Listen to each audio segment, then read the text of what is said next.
Assalamualaikum warahmatullahi wabarakatuh. Nama saya Ninda Ika Alfionita, NIM 108. Di kesempatan kali ini saya akan menjelaskan tentang analisis conjoin, analisis jalur, dan analisis time series.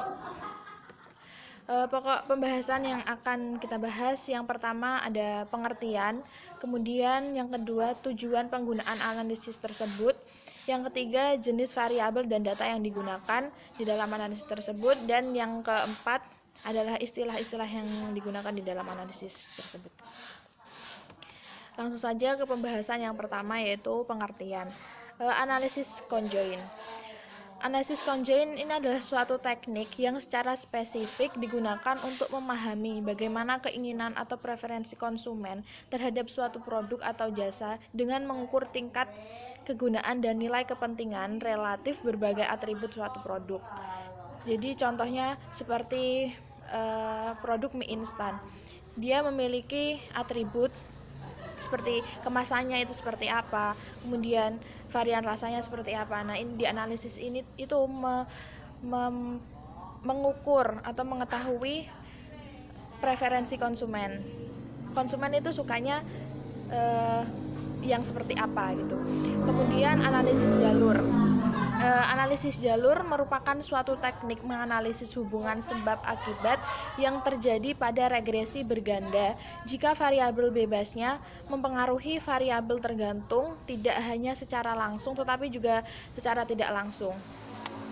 Kemudian analisis time series, serangkaian pengamatan terhadap peristiwa, kejadian, atau variabel yang diambil dari waktu ke waktu, kemudian dicatat secara teliti menurut urutan waktu terjadinya. Nah, kemudian disusun sebagai data statistik. Dari runtut waktu tersebut akan dapat diketahui bagaimana pola perkembangan suatu peristiwa, kejadian, atau variabel. Nah, jika perkembangan dari peristiwa itu mengikuti suatu pola yang teratur, maka berdasarkan pola yang teratur itu bisa digunakan untuk meramalkan peristiwa yang akan datang.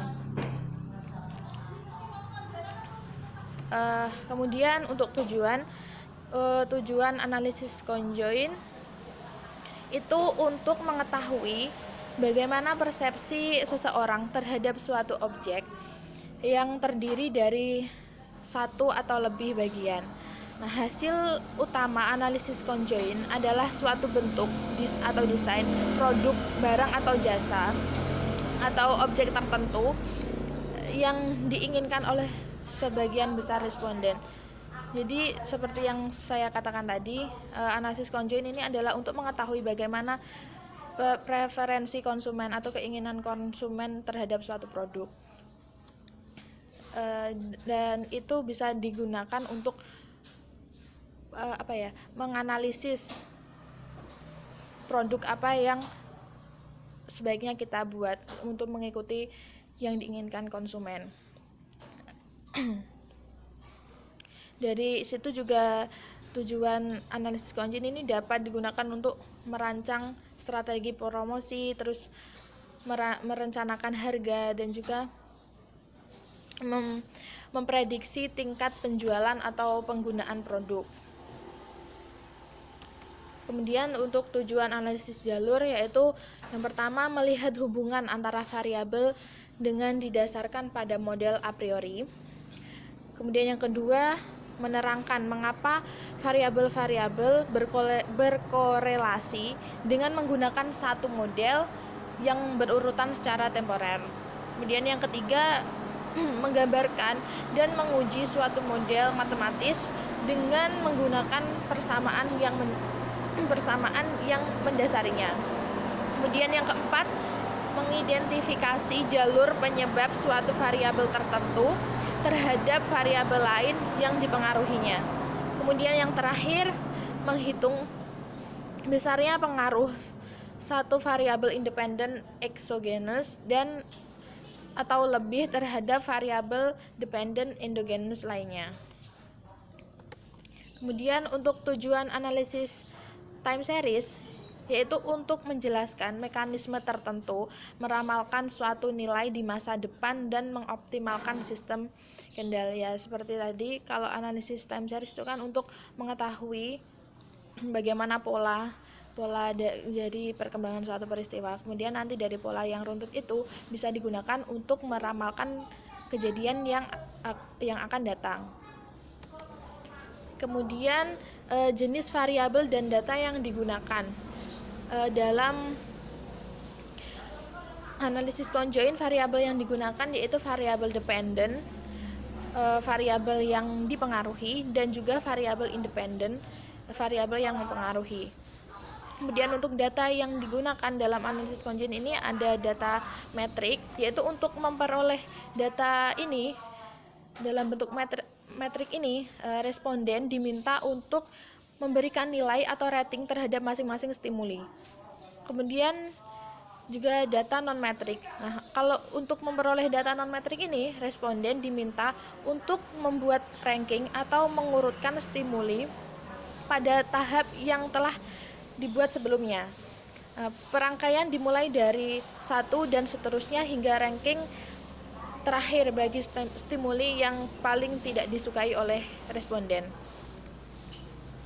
Kemudian untuk variabel yang digunakan di dalam analisis jalur, ini ada variabel independent exogenous, yaitu variabel yang nilainya tidak dipengaruhi atau ditentukan oleh variabel lain dalam model.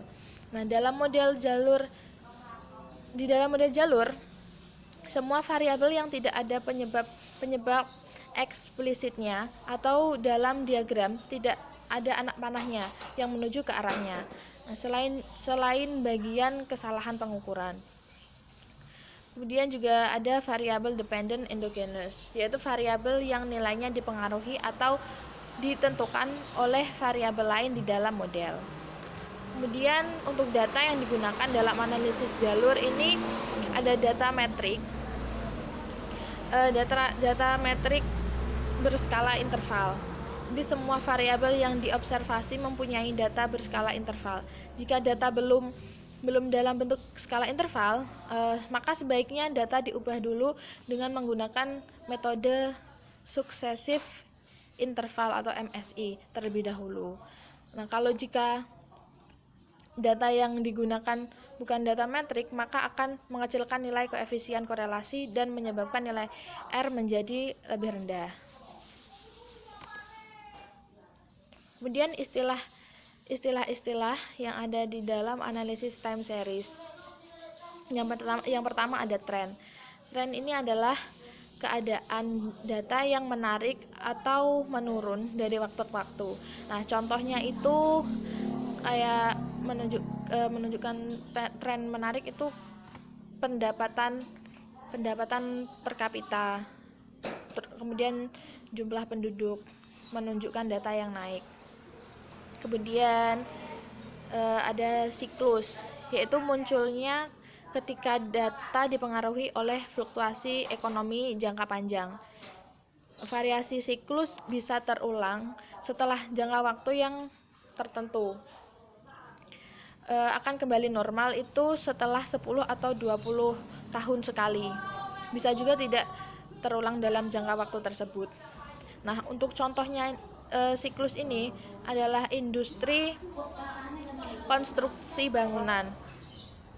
Kalau konstruksi bangunan kan dia nggak mungkin kan tiap tahun melakukan perubahan gitu. Jadi ada skalanya. Kemudian variasi musim, yaitu fluktuasi yang muncul secara reguler setiap tahun yang biasanya disebabkan oleh iklim kebiasaan, mempunyai pola tetap dari waktu ke waktu. Nah, contohnya itu seperti musim contohnya seperti penjualan baju di saat musim lebaran itu pasti akan naik. Kemudian yang selanjutnya adalah variasi acak. Jadi adalah suatu variasi atau gerakan yang tidak teratur, sulit diprediksi. Nah, contohnya variasi ini dalam data time series seperti bencana alam, seperti itu. Kemudian istilah-istilah pada analisis stasionaritas. Jadi yang pertama adalah random walk tanpa intercept. Itu akan mengalami rata-rata konstan pada awalnya, namun nilai-nilai variasinya meningkat sejalan dengan bertambahnya waktu.